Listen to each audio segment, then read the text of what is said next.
The night was colder than it should have been. Rain fell without pause, soaking the streets, washing dirt into the gutters, and turning the road into a mirror of broken lights. Cars passed by, but none slowed down. Their tires cut through the water, sending waves toward the sidewalk where a man sat slumped against a brick wall. His back was pressed hard against it, as if it was the only thing keeping him from falling flat onto the ground. His legs were stretched out in front of him, stiff and useless. Every time he tried to move them, pain shot up his body like fire. He was not always like this. Not weak, not broken, not begging. Once he used to walk fast, with purpose. He used to complain about small things, like slow elevators or cold coffee. He used to believe life would always bend in his favor because it always had. That belief was gone now, washed away by the rain, beaten down by the weight of the moment. His hands trembled as he tried to push himself up again. He placed his palms on the wet ground, his fingers slipping on the slick surface. He gritted his teeth, his face tight with effort, and leaned forward. For a second, it felt like he might make it. Then his legs gave up. His body collapsed back against the wall, and a low sound escaped his throat. Something between a groan and a cry. He stayed still after that, breathing hard. Rain running down his face and mixing with blood from a small cut near his eyebrow. His suit, once expensive and neatly pressed, now clung to him like a second skin, darkened by water and dirt. The jacket was torn at the elbow. His shirt was stained. His shoes were ruined. But none of that mattered anymore. What mattered was the fear. It sat heavy in his chest. Fear of the pain. Fear of being alone. Fear that no one would stop. He turned his head slightly and looked down the street. The lights blurred in his vision. His body felt heavy, like it no longer belonged to him. Earlier that day, he had still believed he could fix things. He had told himself it was just another bad moment, just another problem to solve. He had said that to himself many times over the past year. Each time, he believed it a little less. Now, sitting in the rain, he could no longer lie. It had started long before this night. Long before the injury. Long before the fear. The pressure had been building slowly. Work demands, expectations, people depending on him to always have the answer.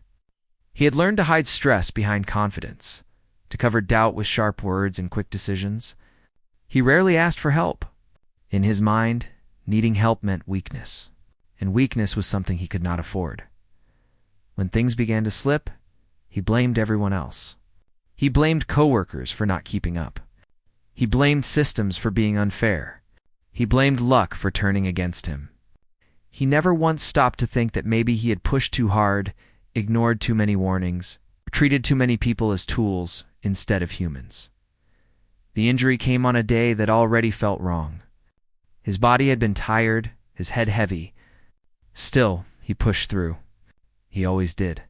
A wrong step, a sharp pain, a fall that seemed to happen in slow motion. The impact stole his breath. The pain took his strength. After that, walking was never the same. At first, he believed it was temporary. Doctors said recovery would take time.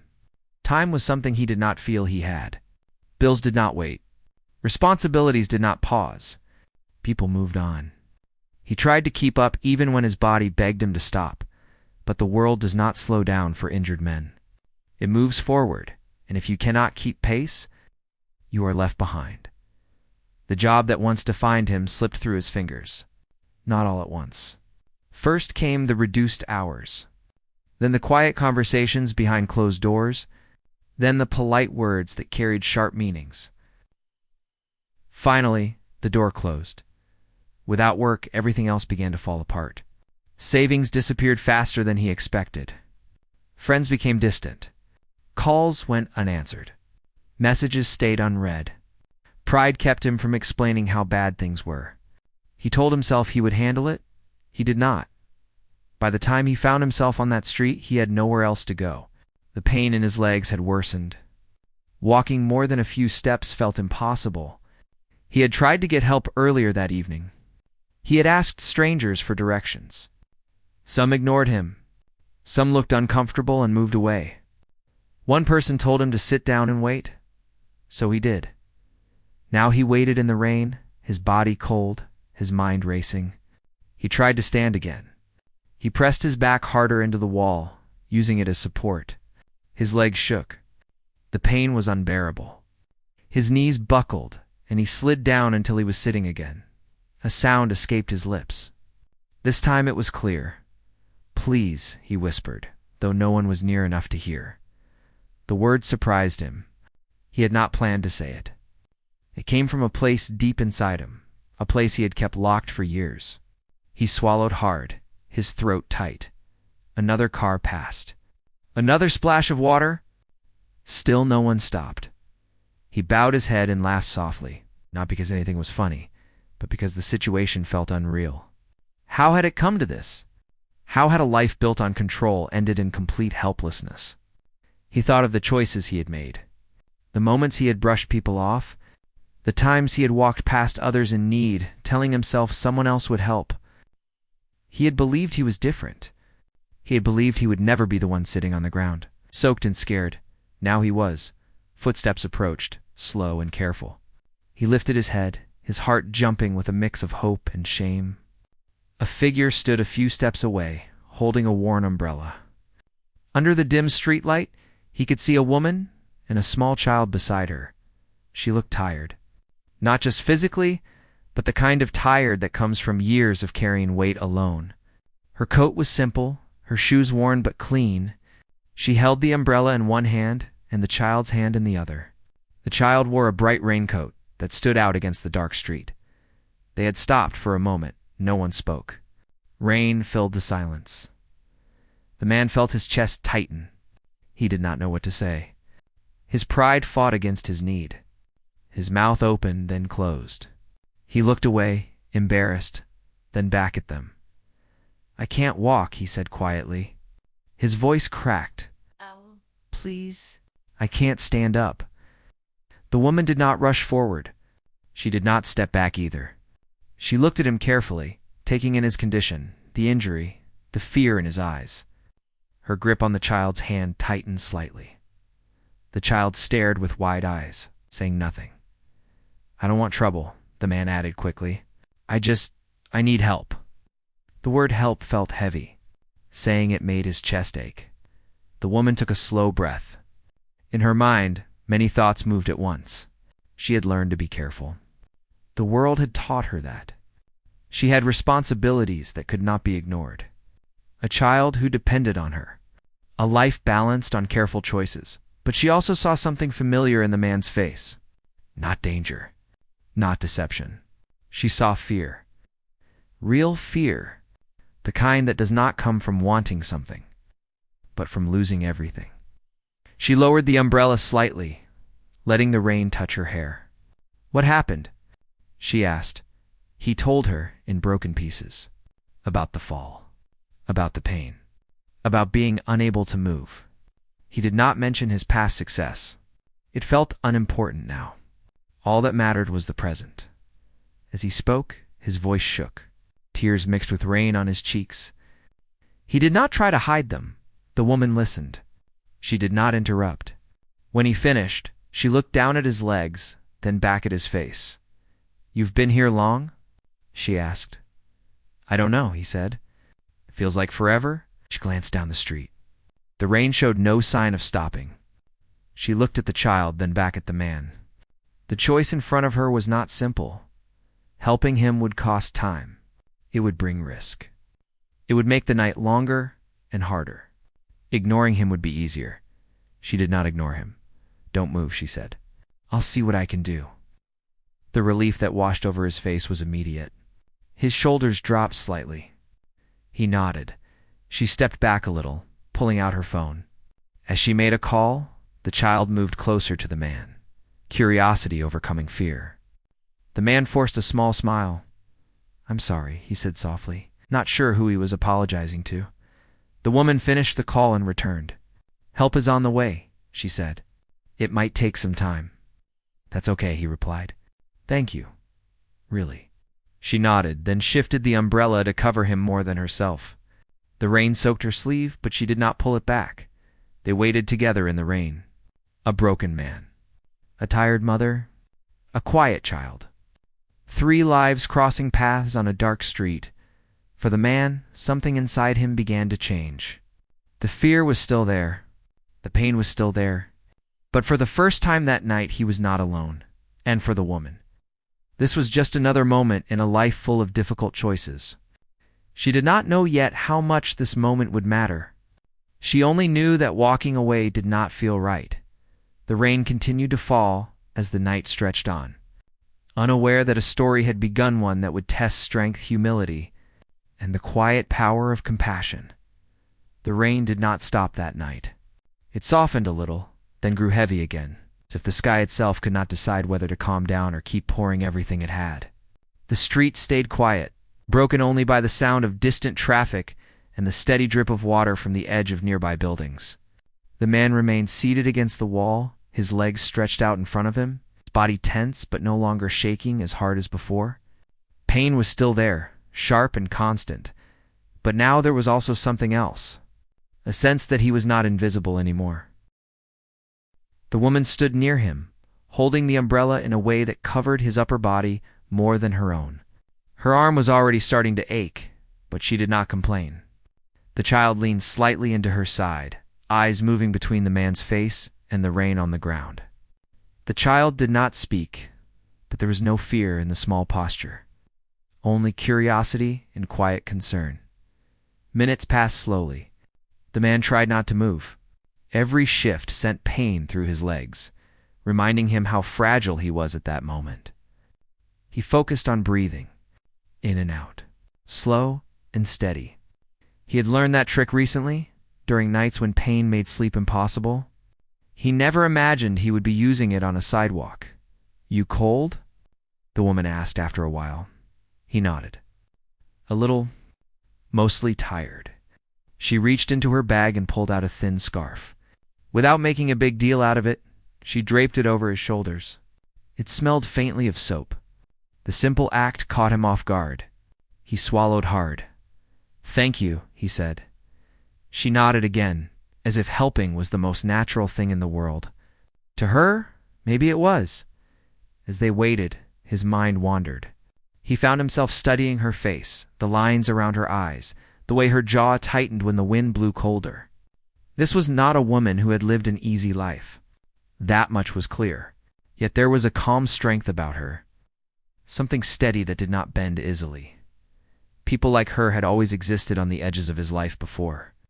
He noticed them without really seeing them. A cashier at a late-night store, a cleaner at an office building, a woman waiting for a bus with a child, her shoulders heavy with responsibility. He had never stopped long enough to imagine their stories. Now one of those stories was standing in front of him, choosing to help him when she had every reason not to. Sirens sounded faintly in the distance. The woman's shoulders relaxed just a little. "That should be them," she said. Relief washed over him again, followed quickly by shame. He hated needing rescue. He hated being seen like this. But he hated the thought of being left alone even more. As the emergency vehicle arrived, lights flashing softly against the wet street, the woman stepped back to give space. She explained the situation calmly, clearly. The man listened as strangers discussed his condition, lifted him carefully, and placed him onto a stretcher. Each movement hurt, but he bit his lip and stayed quiet. Before they closed the doors, he looked at the woman. "I don't know how to thank you," he said. She met his eyes. "Just get better," she replied. The doors shut. The vehicle pulled away. The rain swallowed the sound. For the woman, the night was not over. She took the child's hand and continued walking, her steps slower now, her thoughts heavy. Helping the man had been the right thing to do. She knew that. Still, she felt the familiar worry settle in her chest. Every choice had consequences. Time lost meant rest lost. Rest lost meant another hard day ahead. She did not regret stopping at the medical center. The man spent hours under bright lights surrounded by unfamiliar faces. Doctors asked questions. Machines beeped. Pain medicine dulled the sharpest edges of his suffering, but it could not touch the weight in his chest. As he lay there, staring at the ceiling, his thoughts returned again and again to the woman and the child. Why had she stopped? Others had passed by. Plenty of them. Some had seen him clearly and still kept going. He did not blame them anymore. Fear made people cautious. Life taught hard lessons, but she had stopped. Days followed. Slow days filled with tests, conversations, and long stretches of silence. The diagnosis confirmed what he already knew. His condition would not disappear overnight. Recovery would take time, effort, and patience. Things he had never been good at. He had little to distract him except his thoughts, and his thoughts were loud. He replayed moments from his past. Conversations where he had been dismissive. Times he had chosen speed over kindness. Moments when someone had reached out, and he had been too busy to notice. The image of the woman standing in the rain kept returning to him. Her tired eyes, her steady voice, the way she had shifted the umbrella to cover him.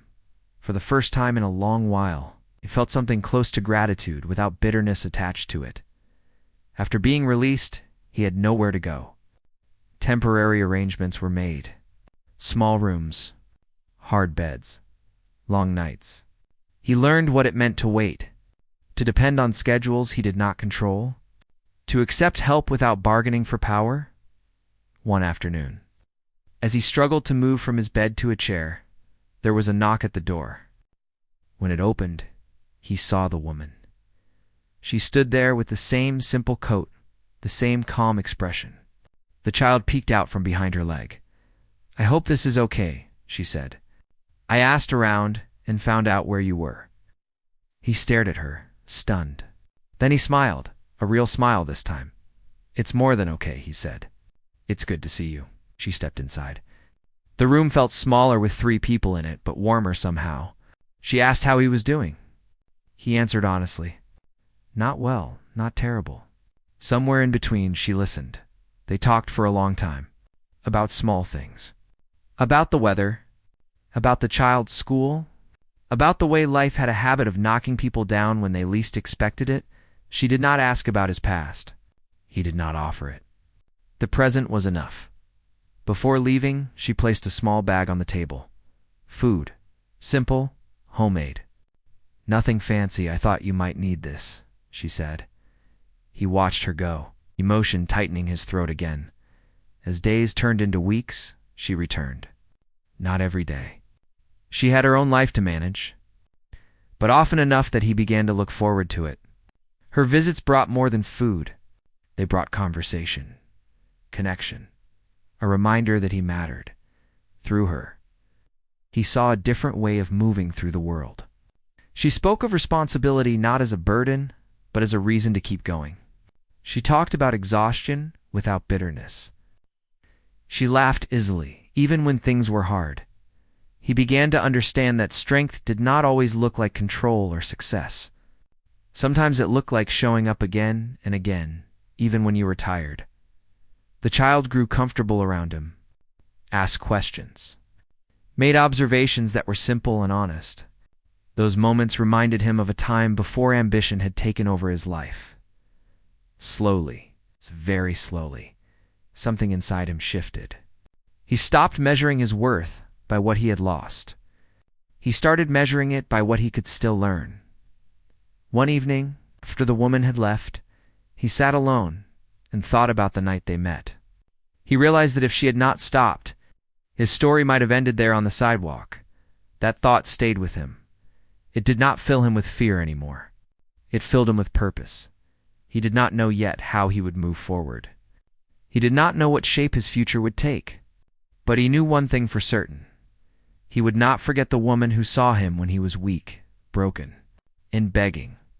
And he would not waste the second chance her kindness had given him. Recovery did not move in a straight line. Some mornings felt hopeful, almost light. Other days felt heavy from the moment his eyes opened. Pain still lived in his body, quiet on good days and loud on bad ones. He learned quickly that healing was not just about muscles and bones. It was also about patience, something he had never practiced before. The room he stayed in was small, with a narrow window that let in a thin line of daylight. Outside, life moved on. People walked to work. Children laughed somewhere down the street. Cars came and went. Inside, time felt slower. He measured days by meals and medication schedules, by short walks that left him tired, by moments when he had to stop and breathe before continuing. At first, that slowness frustrated him. He wanted progress he could see. He wanted proof that effort mattered. When that proof did not come quickly, anger followed. Anger at his body, anger at the situation, anger at himself. On those days, the woman noticed the change in him the moment she stepped inside. She never pointed it out directly. She simply sat, listened, and let the silence do some of the work. "You don't have to be strong all the time," she said once. After watching him struggle to stand from a chair and then sink back down, defeated, he laughed without humor. "That's easy to say." She looked at him calmly. "It's harder to live."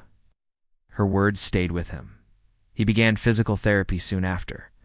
The exercises were simple on the surface, but exhausting in practice. Lifting a leg, shifting weight, standing for a few seconds longer than the day before. Each movement required focus and determination.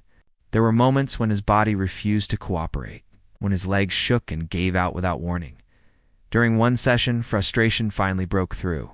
He slammed his hand against the bars meant to support him and shouted, the sound sharp and sudden in the quiet room. The therapist stepped back, giving him space. Later that evening, when the woman visited, he told her what had happened. He expected judgment. Instead, she nodded. "That feeling," she said, "it means you care. It means you haven't given up." He looked at her, surprised. "It didn't feel like that." "It never does," she replied. "But it's still true." Slowly, he started to listen more than he spoke. He listened to her stories, not dramatic ones, but everyday moments.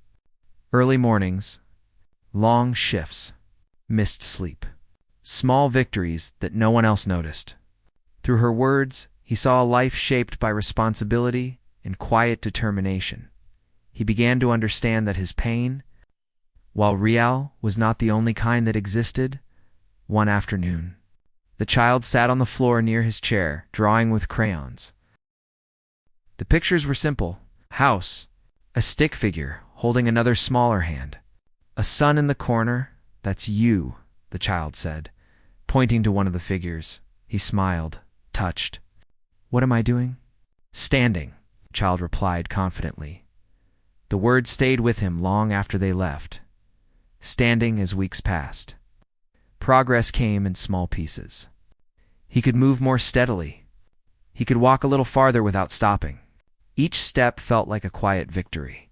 He started marking these moments in his mind, collecting them like proof that change was possible. With strength returning, so did memories of his old life. The thoughts no longer came with pride. They came with reflection. He saw his past through a different lens now. He noticed moments where he could have chosen kindness, but chose convenience instead. He saw how often he had valued outcomes over people. These realizations did not crush him. They humbled him. One evening, after a long day, he asked the woman a question he had been holding back. "Why did you stop that night?" he asked. She did not answer right away. She watched the child playing quietly, then looked back at him. "Because I've been there," she said simply.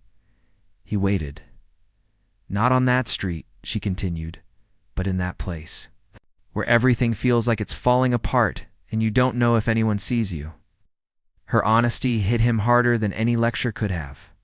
From that moment on, he stopped seeing her as someone who had helped him once. He saw her as someone who had changed the way he understood the world. As his recovery continued, he began to look outward again. He noticed other patients, other struggles. He listened when people spoke, instead of rushing past them. He offered encouragement when he could. These small interactions gave him a sense of purpose he had not felt in a long time. One day, he was asked if he wanted to help organize a small support meeting for others going through similar recoveries.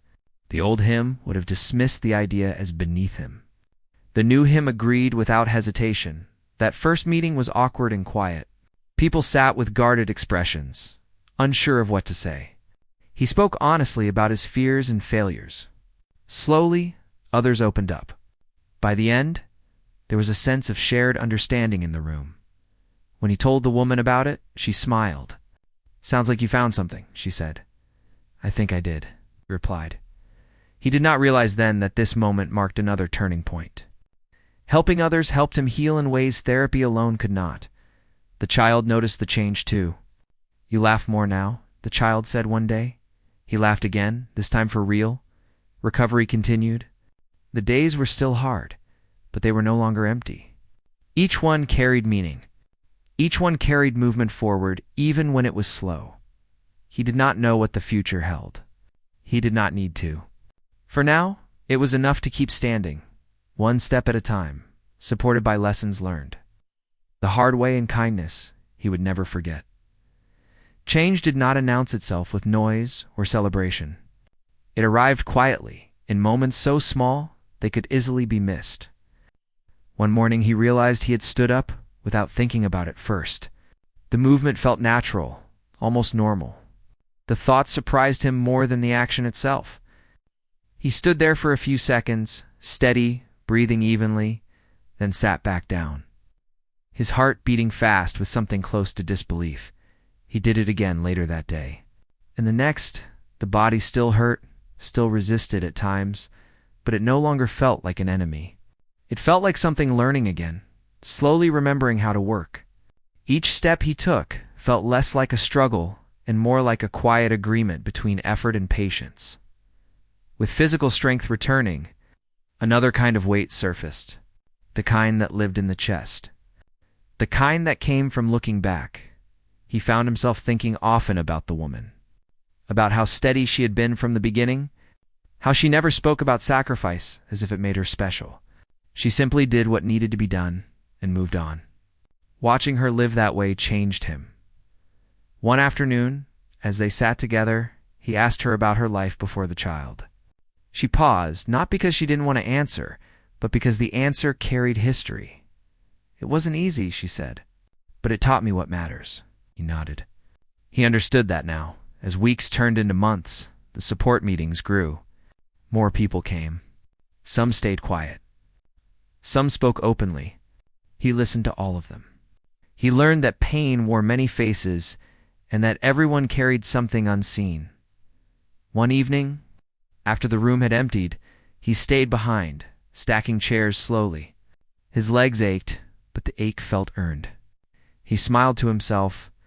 This was not the life he once chased. It was simpler, quieter, but it felt more real. Outside the world continued as it always had. But inside him, something had settled. The need to prove himself. The hunger for control. They no longer ruled him. When he walked now, he noticed people more. He noticed the tired eyes of strangers, the way some moved too fast, as if afraid to stop. He recognized that fear. One evening, as he left the building, he saw a man sitting on the steps, head in his hands. The scene stopped him cold. Without thinking, he walked over and sat beside him. "You okay?" he asked. The man shook his head.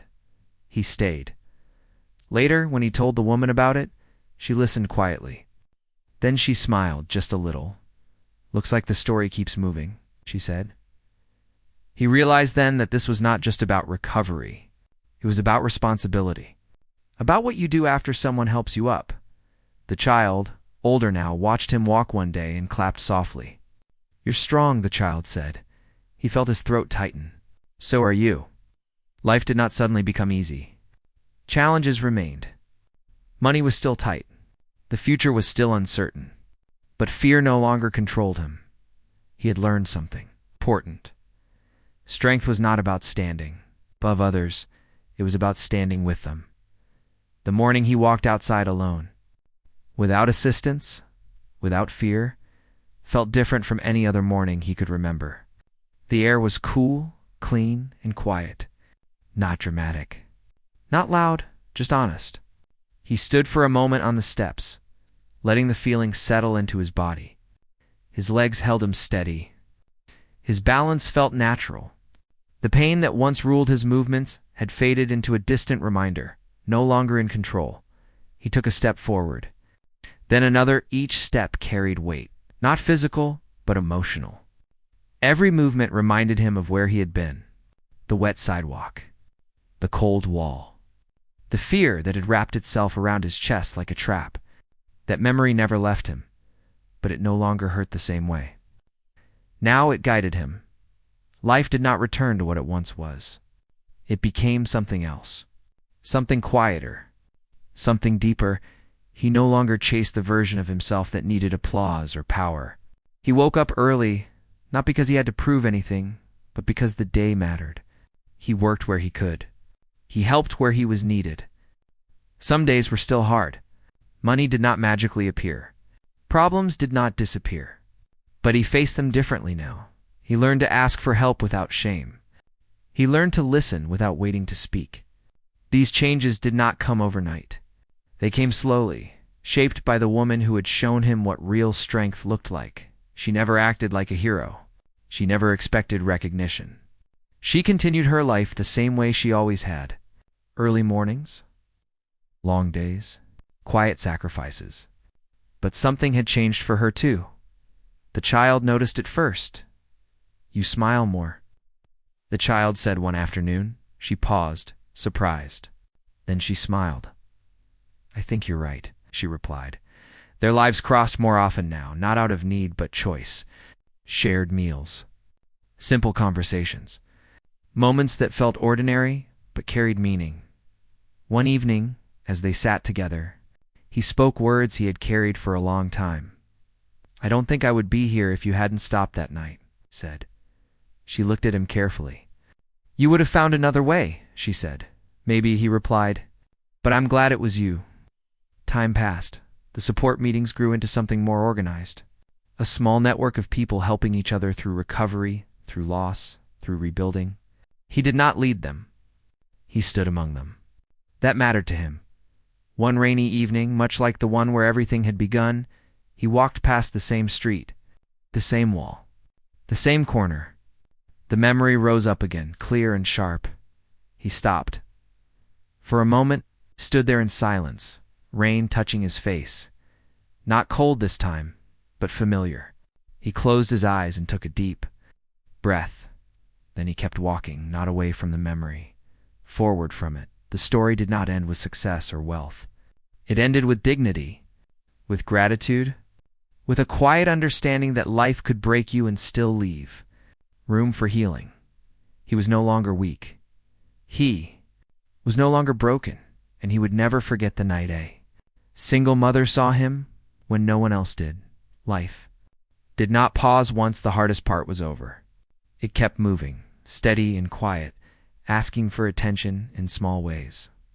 He learned this slowly. Recovery had taught him how to stand and walk again, but living asked for more than movement. It asked for choices, for patience, for showing up even when no one was watching. The days settled into a rhythm. He woke early, not because pain forced him to, but because mornings felt honest. The light coming through the window reminded him that each day was a chance, not a promise. He stretched carefully, listening to his body, respecting its limits instead of fighting them. That alone felt like progress. Work came in pieces. Small tasks, temporary roles. Nothing glamorous. Nothing that came with titles or praise. He accepted them without resentment. He had learned the cost of pride. Each job gave him something valuable. Purpose. He earned what he could, saved what little remained, and measured success by effort instead of outcome. He stayed involved with the support group, not as a leader, not as an example, but as a participant. People came and went. Some stayed for weeks, some for months. Every story was different, but the feelings were familiar. Fear, loss, hope, trying to survive. He listened more than he spoke. When he did speak, he chose honesty over advice. He shared mistakes without defending them.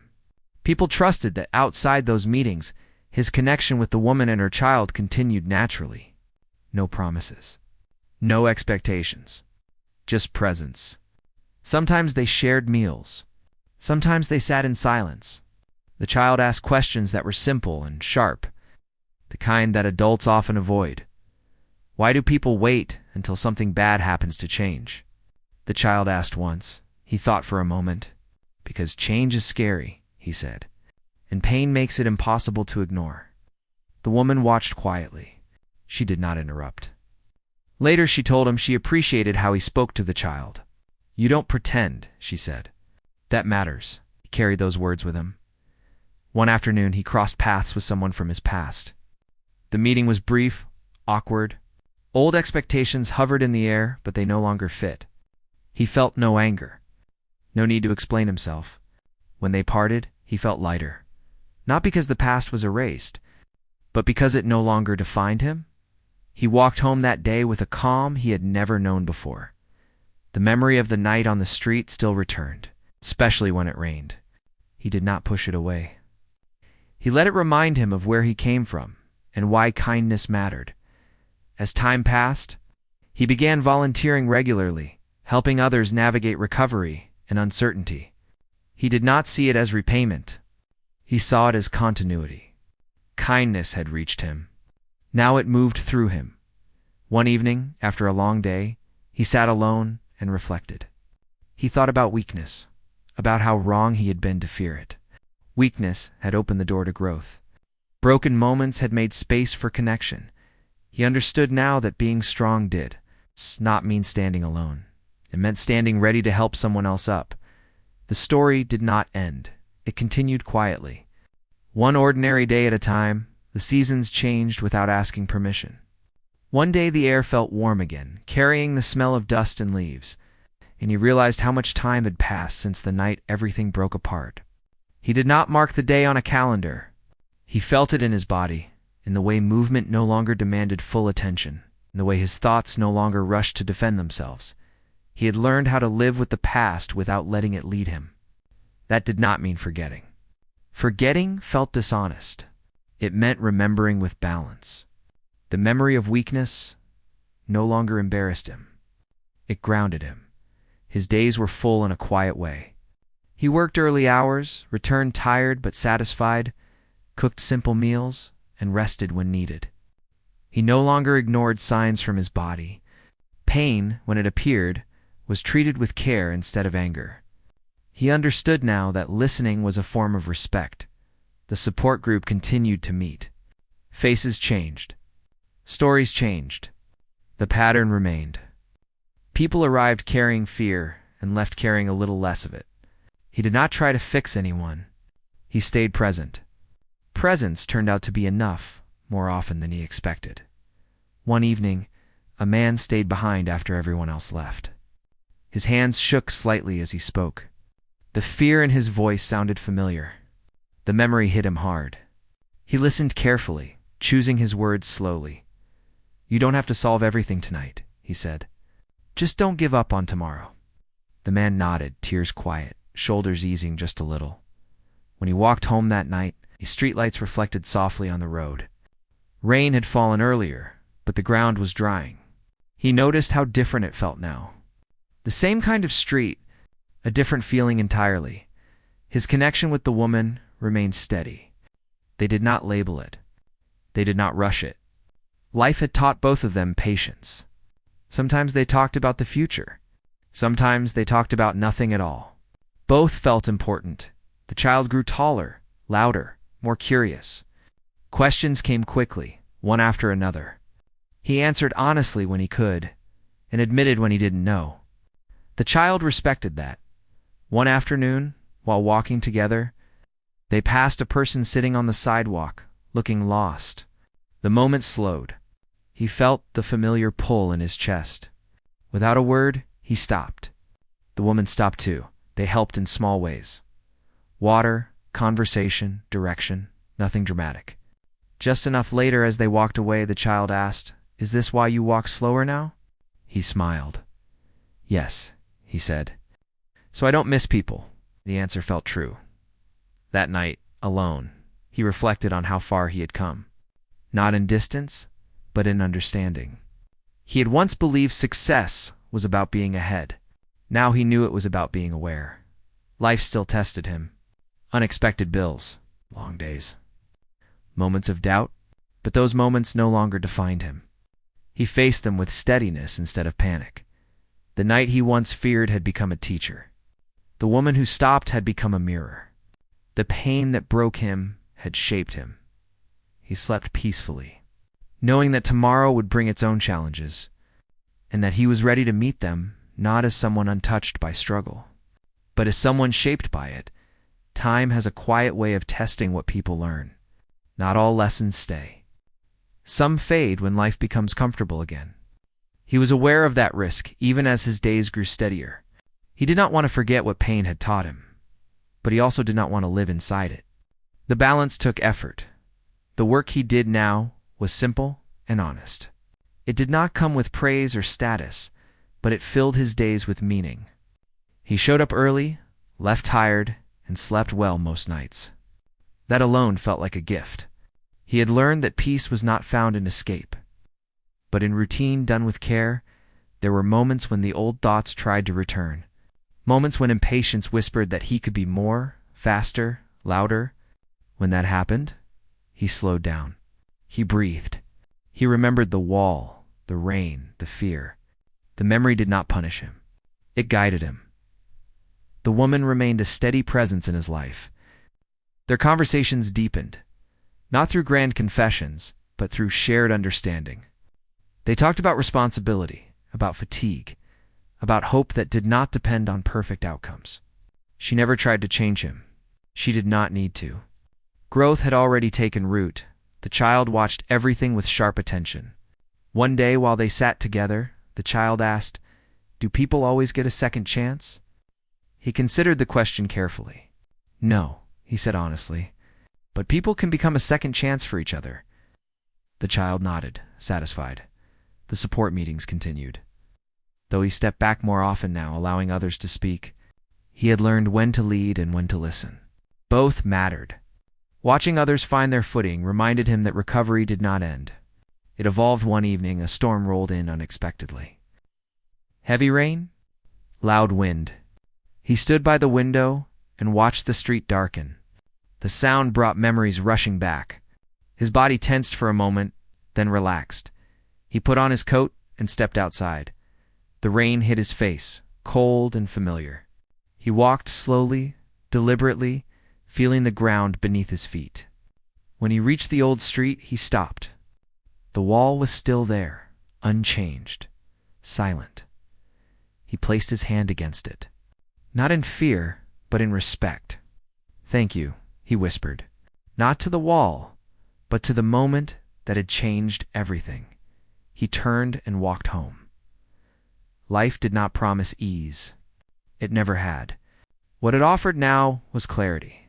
He knew who he was. He knew what mattered. He knew that strength could grow from the weakest place, and that knowledge stayed with him. Steady and true as the rain fell and the night passed. Life has a way of circling back, not to repeat pain, but to test what a person has learned from it. He felt that truth settle into his days as time moved forward. Nothing dramatic happened. No sudden rise. No loud success. What changed was how he responded when small pressures appeared. He noticed the difference immediately. There were mornings when his body felt stiff, when old pain whispered again. Instead of pushing through blindly, he slowed down. He stretched. He rested when needed. He no longer treated his body like a machine meant to perform on command. Respect had replaced control. Work continued in steady rhythm. Some days were long. Some days felt pointless, but he showed up anyway. He learned that meaning was not always exciting. Sometimes it was quiet consistency. The woman remained part of his life, not as someone who saved him, but as someone who walked beside him. Their conversations were easy now, comfortable. They talked about worries without fear of judgment, about hopes without pressure. The child continued to grow, asking questions that carried unexpected wisdom. One afternoon, while watching people pass by, the child said, "Everyone looks like they're going somewhere fast." He smiled.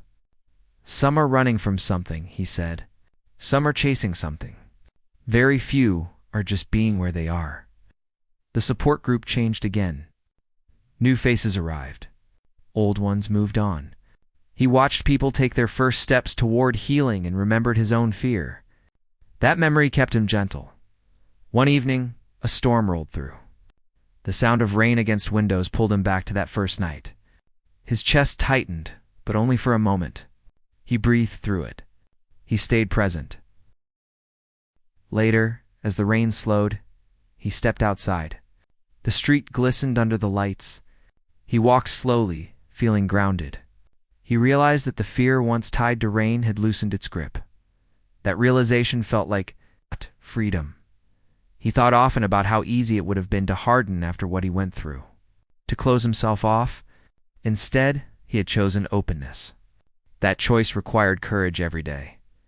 Life still tested him. Unexpected expenses, long waits, moments of doubt, but those moments no longer broke him. They shaped him. As the night ended, he returned home, tired but steady. Knowing that growth was not a destination but a daily practice, the end of one season did not arrive with noise. It came quietly, like a soft shift in the air that only careful people notice. He felt it one morning when he woke before the alarm, rested in a way that once seemed impossible. There was no rush in his chest, no weight pressing him back into the bed. Just breath, just calm. He sat at the edge of the bed and let the day come to him. Outside, the street was already awake. A delivery truck passed, a door closed somewhere nearby. Life continued, steady and real. He stood slowly, stretched, and moved through his morning routine without thinking about it too much. That alone felt like progress. The work he did now had changed slightly. More responsibility had come his way, not because he asked for it, but because people trusted him. Trust felt heavier than praise. It demanded consistency. He welcomed that demand. There were still moments when doubt appeared. It always did. The difference was how quickly it passed. He had learned not to argue with doubt or obey it. He acknowledged it and kept moving. The woman remained close, her presence familiar and grounding. They shared meals, small plans, quiet evenings. They did not talk about forever. They talked about tomorrow. That felt honest. The child watched him with a kind of attention that felt both warming and challenging. One afternoon, while sitting together, the child said, "You don't look sad anymore." He paused. "I still feel sad sometimes," he said. "But it doesn't control me." The child smiled, satisfied. He continued attending support meetings, though less frequently now. When he did speak, his words came from experience rather than theory. He talked about patience, about setbacks, about how progress often looked boring from the outside. One evening, someone asked him how he knew he was truly moving forward.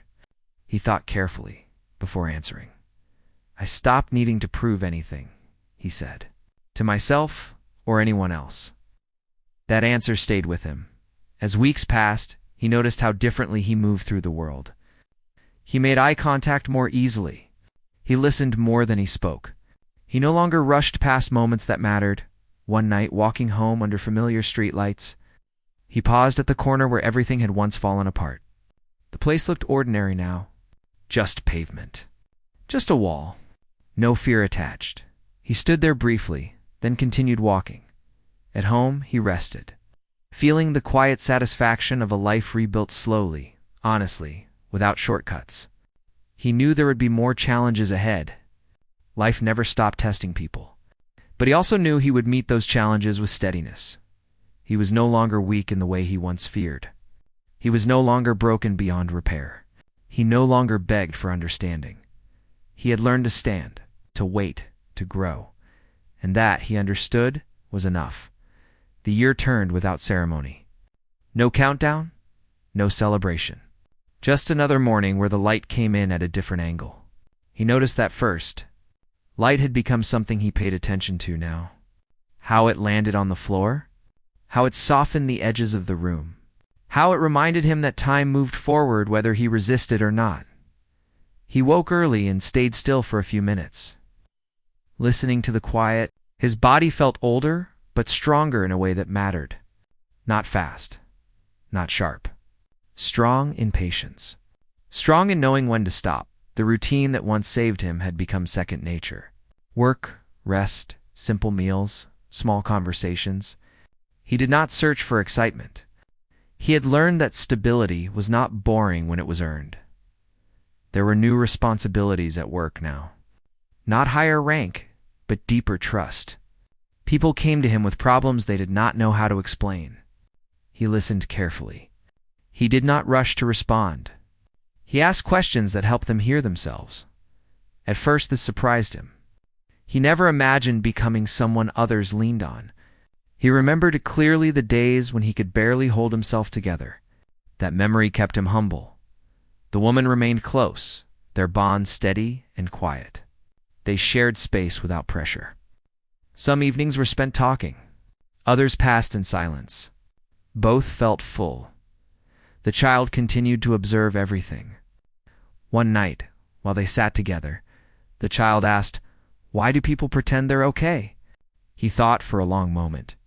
"Because they're afraid of being alone," he said. "Sometimes they don't know how to ask for help." The child nodded, thoughtful. Those words stayed with him. He saw them reflected everywhere. In coworkers, in strangers, in the way people hurried past each other without looking. He began to slow down even more, to notice faces, to offer small kindnesses without expectation, holding a door, listening without interrupting, saying thank you and meaning it. One afternoon, he encountered someone who reminded him sharply of his past self. Tired eyes, tense posture, desperation hidden behind anger. The interaction was brief, but it stayed with him. That night, he reflected on how close he had come to becoming hardened by pain, how easily bitterness could have taken root. He was grateful he chose differently, even when it felt harder. Life still tested him. There were days when exhaustion returned, when old fears whispered, but those fears no longer controlled his choices. He recognized them for what they were. Echoes as weeks passed, he felt a quiet sense of purpose settle into him. Not ambition, not urgency. Purpose built from presence. He understood now that healing did not mean becoming someone new. It meant becoming honest about who he had always been beneath the fear. One evening, walking home under familiar lights, he paused and looked around. The street no longer held memories that hurt, only reminders of growth.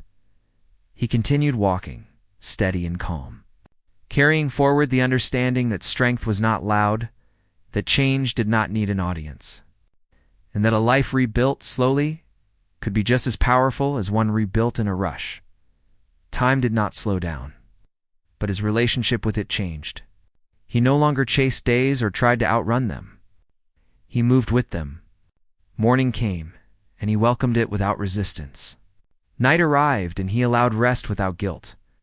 That balance had once felt impossible. He noticed how small habits now shaped his peace. Making his bed carefully, washing his cup before leaving the kitchen, standing still for a moment before stepping outside. These actions were quiet, almost invisible, but they grounded him at work. He had become someone others trusted in difficult moments. Not because he always had answers, but because he stayed calm when tension arose. People felt safer around him. That realization humbled him more than praise ever could. There were days when mistakes happened. A missed detail, a misunderstanding. Instead of panic, he addressed them openly. He apologized when needed. He corrected what he could. He moved on. Shame no longer followed him like a shadow. The woman continued to share life with him in gentle ways. They supported each other without pressure. Some evenings were filled with conversation. Others passed quietly, side by side. Each lost in thought, but never alone. The child grew more independent, asking deeper questions about the world. One day the child asked, "Do people ever stop being afraid?" He thought carefully. "No," he said, "but they learn which fears deserve attention and which ones don't." That answer felt true. He continued to attend gatherings where people shared their struggles. He listened more than he spoke. When he did speak, it was simple, honest. He talked about patience, about setbacks, about how healing did not follow a straight line.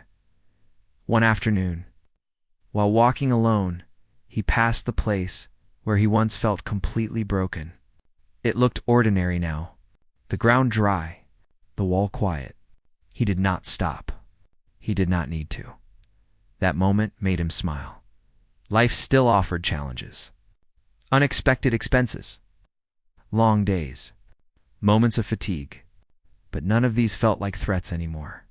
They were part of living, not signs of failure. He understood now that strength was built slowly. Through repeated choices made when no one was watching, through kindness offered without expectation, through honesty practiced even when it felt uncomfortable. As the day ended, he returned home with steady steps. He prepared a simple meal, cleaned up, and sat quietly as night settled in. He did not feel complete. He felt real, and that he knew was enough.